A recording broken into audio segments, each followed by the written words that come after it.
You really think you can fix this? He smirked, arms folded like he was about to watch a circus act, not a mechanic. Tell you what, $100,000 cash if you get this Lambo running. But when you fail, and you will, you'll admit right here in front of everyone that women don't belong near engines. I didn't flinch, didn't raise my voice. I just looked him dead in the eyes. It wasn't the first time I'd heard something like that, won't be the last. But something about this moment, in front of 20 wealthy men laughing at me like I was the halftime show. Yeah, this one hit different. Let me rewind a bit. My name's Jada Carter. I own a tiny garage on the edge of Santa Monica. Nothing fancy. Just enough space to fit 3 cars and a pit bull named Torque. That morning, I'd stopped by Valencia Prestige Motors, a luxury dealership dripping in marble and testosterone just to pick up a part I ordered. That's it. But then I made a mistake, a small one. I politely corrected the head mechanic on a misdiagnosis he was making on a Lamborghini Huracan. The exhaust smoke, the misfire pattern, it was obvious to me. That's when Graham Ellison III, Rolex-tailored suit hair, slicked back like he walked off a movie set, turned around and put on a show. "Look at this, fellas," he shouted. "Little Miss Grease Monkey thinks she knows better than factory-certified experts." The room exploded with laughter. Bets started flying $5,000, $10,000 on how long I'd last before giving up. But Graham, he didn't want me to walk away. He wanted a scene. $100K, he said, waving his wallet like a trophy. Fix the car. Prove you're not a fraud. But when you fail, you apologize. Admit women don't get engines. Now I could have left. Pride's cheap compared to peace. But then I remembered my grandfather's voice. Old Southern grit engines don't care about skin or gender, baby. They just want to run. So I shook his hand. You got yourself a deal. Now here's where things got real theatrical. Graham started calling his friends.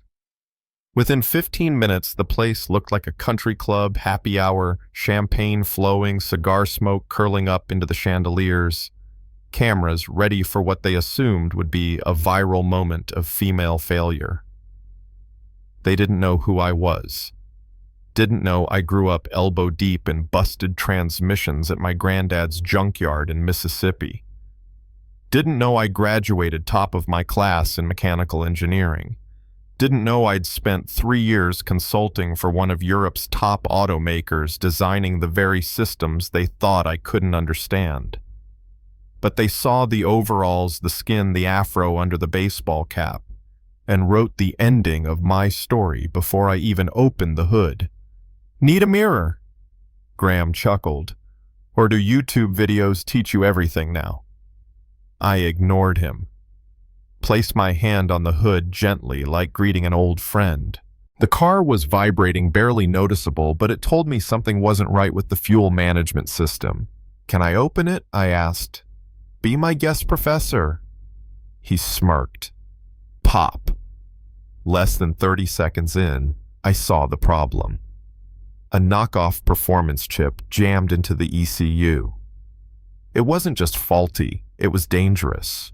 Whoever installed it could have cooked the engine if left too long. Who worked on this last? I asked. Graham's eyes darted. Doesn't matter. Just fix it. Oh, it mattered. That chip wasn't just wrong, it was illegal. But I kept my cool. I'll need some specialized tools. European diagnostic scanner factory. Reprogramming kit stuff you don't keep in stock. He laughed again. Or is that your excuse? No excuse, I said, pulling out my phone. Tools will be here in 2 hours.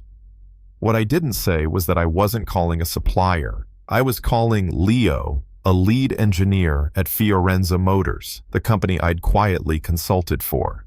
Leo not only had the tools I had worked under him for years. 2 hours passed with Graham and his crew treating the dealership like a roast session. I sat silently watching Graham grow twitchier every time someone mentioned past mechanics. And then the truck arrived. Leo stepped out in a spotless Fiorenza uniform, pushing a cart loaded with scanners and tools these guys had never even seen before. "You sure about this?" he whispered. "Let's show 'em," I said. We hooked everything up. Scanners lit up.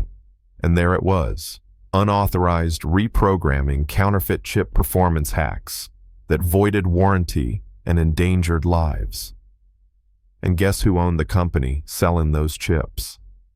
Yep, Graham Ellison III. The chip had a serial number tied to a company called Hypertune Mods. And guess whose name showed up as majority shareholder? I didn't even need to say it. The room went ice cold. "You set this up," I said quietly. "You sabotaged your own car, blamed others, so you could sell solutions to problems you caused." That's a lie, he snapped. But he was sweating now, tugging at his collar. Leo pulled out Fiorenza's official record system. "Every modification is traceable. This one came from your company." Camera phones flipped around. His friends shocked. One guy said, "Dude, I bought that same chip from you last month. My car's been stalling." Another yelled, "My wife drives with our kid in that car." And just like that, Graham wasn't the ringmaster anymore. He was the con man in the center of a growing storm. Still, I hadn't turned that engine over yet. So I walked to the driver's side, hand steady, turned the key, and that baby roared to life like a lion finally freed from a cage. The whole room jolted. The sound echoed like thunder. Graham looked like he saw a ghost. "How simple," I said, stepping out, wiping my hands. "I fixed what you broke." Leo handed over the full diagnostic report, everything documented, legally binding. "This is going to corporate," he said. "And the feds." Graham tried to recover. "Okay, the car works. Where's your check?" "Oh, we'll get to that." I smiled, holding up an envelope Leo had slipped me. "But first, we need your confession. About the chip. About the scam." A camera rolled. He looked around. His friends were backing away now. One man called him disgusting. Another said, "You used racism to cover up fraud." I didn't mean," he began. "No," I cut in. "You meant every word. You tried to humiliate me to hide the fact that you were the fraud. By the time I left that dealership, I didn't just have $100,000. I had a contract offer from the biggest luxury auto group in California. 6 months later, I became their head of engineering. My shop still running. But now I manage a team of 80 mechanics, 40% women, 30% black. We hire by skill, not by stereotype. As for Graham, last I heard he's selling used trucks off Route 9 for minimum wage. Poetic. You know, Lus. People love to say success is the best revenge, but that's not it.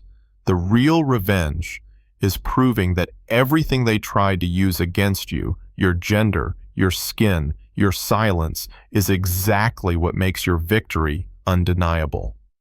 Now I gotta ask you, what would you have done if you were in my boots that day? Drop your thoughts in the comments. Ever faced someone who judged you before they even knew your name? Because sometimes karma just needs a good set of tools and a little patience.